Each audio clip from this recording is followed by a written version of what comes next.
dadku markii qurbaha yimaadeen waa adigu hadda goordhow lahaa ummadii waxay wada yeelatay calamo iyo ciidan iyo maryo siyaasadda ayaa aada ugu iyaantan u xiisaysaa bal ka waran xaaladda waddanka maraya iyo dowladda hadda cusub dhalata iyo bal fikirka inugu biiri horta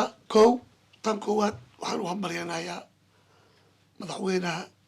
jamhuuriyadda federaalka soomaaliya mudane xasan sheekh iyo guddoomiyaha baarlamaanka iyo guddoomiyaha aqalka sare iyo dhammaan intii barnaamijkan soo abaabushay oo ugu horeeyo ra-iisul wasaaraha Roble oo ku guulaystay qorshihii iyo taariikhdii guushaasna ilaaha mahadaas leh oo wax kasta u fududeeyey noo fududeeyey laakiin maanta waxaan rabaa inaan la hadlo ummadda soomaaliyeed iyo madaxweynaha cusub mudane madaxweyne anigoo ah alfanaan maxamed macloo nuur oo u dhexeeyo ummadda soomaaliyeed dadka ay ku faanaan aan ka mid ahay dalkayga oona taariikh baaldahab ah ugu jiro aan ogahay ummaddeydana ay ogdahay anigoo u hadleynin qowmiyad banaadir walaa reer banaadir walaa reer hebel walaa gobol hebel mudane madaxweyne hadda waxaa laysku haystaa runta markaan u hadalno halays cafiyo dadkii la cafi lahay 30 sano ayay soo mareen wayna dhinteen wax la cafiyo ama wax cafis la warsado ma jiraan waxaan kaa codsanaa maanta ii shalay war ayaa isoo gaaray oo ku saabsan gobolka banaadir mudane madaxweyne dalka wuxuu leeyahay dhaqan dalka wuxuu leeyahay xeer min isticmaalkii ilaa hadda hal mar 2 mar 3 mar 4 mar isku xigto dowladdii maxamed siyaad bare ayaa qalad ka dhacay waad la socotaa in yaraa kaa xasuusinaa xasan abshir duqa magaalada u dhaqday abuuraas duqa magaalada u dhaqday cusmaan maxamed jeele duqa magaalada u dhaqday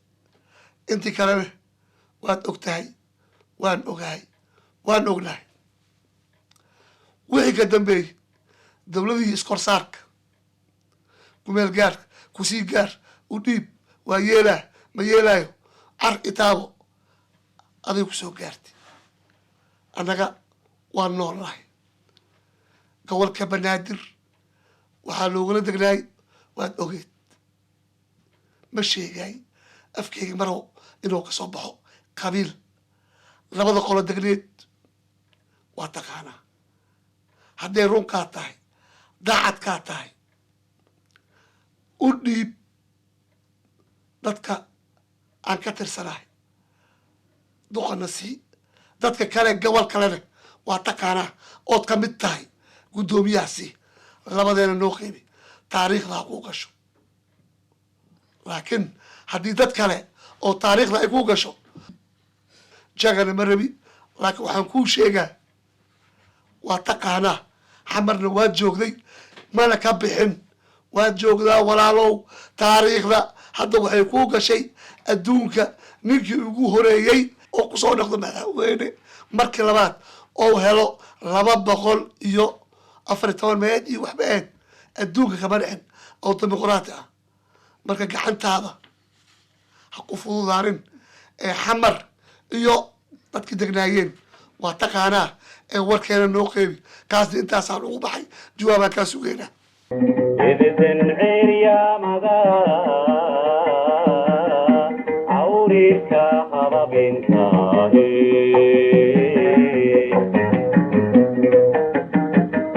على مدى غيب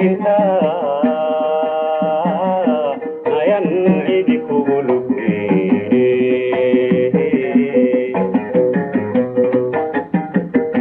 أنقل عدل على مدني عوانا bixinun sidiyo ceelkoona garanay jacaylkana ceeba badin jacaylkana ceeba badin